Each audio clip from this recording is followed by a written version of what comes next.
We were told we would win again if Donald Trump became president. And we look like the losers because on the Iran deal, we are the losers. And Republicans are noticing it. These are the sorts of criticisms which really should make this administration nervous, because if MS now attacks your deal, fine.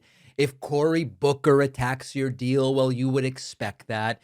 If anti-Trump commentators say this is a flaccid, shriveled deal, then fine.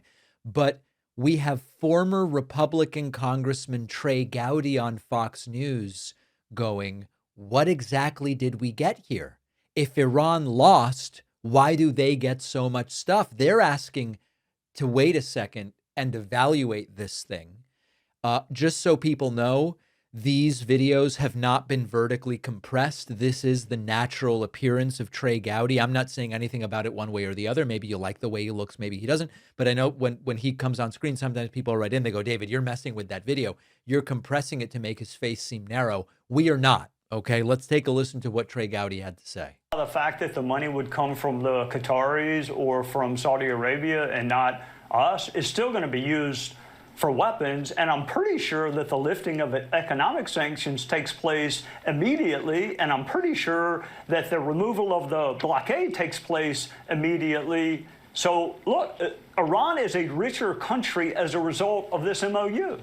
And they lost the war. That's the part I can't get my head around. They lost, and they're coming out of this richer with this little phrase called downblend, which they're just going to wait him out and hope for a president that is focused on something else, and then they're going to upblend again. This is never going to change until you remove it all or remove the regime. Listen, Trey Gowdy is not a guy I revere. He's not a guy I even respect. But he's getting to a sort of central core of this entire thing, which is if, as Donald Trump says, and if, as J.D. Vance say, and if all of them say, Iran was defeated, they're weakened, they're isolated, they're completely and totally desperate. Why are they ending up better off than they started this war, which, by the way, the war wasn't started by them, it was started by Trump, and then getting access to hundreds of billions of dollars in reconstruction money, released sanction money? Usually the winning side gets to extract concessions from the loser, and usually the loser has to make the concessions. And they go, well, listen, we lost a war. We're not in a position of strength. It seems from the MOU that it's Iran that has all the leverage. Now, what some military analysts are suggesting is that the United States has really depleted our stock of certain types of missiles. It doesn't appear as though we're successfully beating back Iran's drones. Iran has the willingness and the wherewithal to just kind of keep going. Trump knows he can't do boots on the ground. So there's sort of like a, what are you going to do? We're running out of missiles. We're not doing boots on the ground. That gives Iran leverage they would never have had Trump not started this war in the first place. Gowdy making it very plain and simple. How are we better off? How is the United States better off today than before Trump started this ill-advised war? Well, I'll tell you two things that do not reassure the American people, and that is some international atomic nuclear agency, which people have zero confidence in. And the only thing we have less confidence in would be the United Nations. So I saw both of those entities in this MOU. Look, as you know, Senator, I was a country prosecutor. I rely on other people for expertise.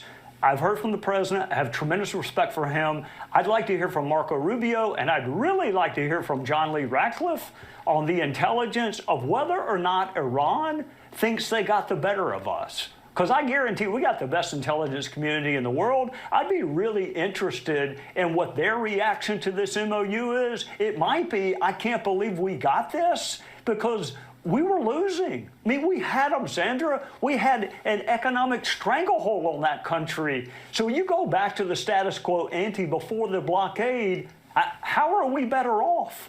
It's a great question. And I know a lot of people, when they see and hear Trey Gowdy, they go, man, he sounds like Kermit the Frog, and he looks like his face was compressed into the thickness of a sheet of paper by a vice. But he's saying things that are accurate. What changes can we identify that now make the United States safer? Trump and Vance are arguing, well, now they will never have a nuclear weapon. I don't know that that's even really in the deal. And we had a deal before to prevent them from getting a nuclear weapon. What has really changed that makes them less capable in a tangible manner? Trump goes, I don't even know that it's worth going back and getting the enriched uranium. What also importantly, what changed thanks to this multi-month war that was not achieved under a previous agreement, which Donald Trump got us out of. And then finally, here's Trey Gowdy saying, I read the letter, I read the MOU 48 hours ago. I thought it wasn't real. It's so bad, I thought it was fake. Sandra, it's wonderful to see you. I was a little surprised, honestly. I mean, we literally had our foot on their throat, militarily, economically. And I read this MOU, if you will, I guess about 48 hours ago, and I didn't believe it. I thought somebody was spoofing me when I saw it, because I see what we're giving up, and then I see this word downblend.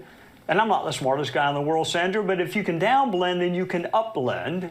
And how long would it take Iran to upblend? Because Donald Trump is going to be gone in January 2029. But Trump spent nearly a decade telling voters the Obama deal was a catastrophic surrender, and he mocked it, and he said it's terrible, and Obama lacks strength and all of this stuff. He became president. He withdrew from the Iran nuclear deal. Iran obviously goes back to enriching uranium, but Trump says, don't worry, we're going to get something better. And then he bombs in 25 and does the war in 26. And so naturally, people would compare the current proposal to what we had at the beginning and to what Donald Trump himself established as the goal. And every time we get another detail, we realize that it's a disaster. If Obama's deal was appeasement, what are we calling this? It is a major and complete loss. And even Trey Gowdy realizes it. And I want to reiterate, over the last couple of days, we've heard from Megyn Kelly, skeptical of this deal. On tomorrow's show, we're going to hear from Mike Pence, skeptical of this deal. Today, we heard from Trey Gowdy, skeptical of this deal. This is not, oh, look, the brightest minds realize that this is a scam. No, we don't agree with Megyn Kelly on almost anything, nor Trey Gowdy, nor Mike Pence.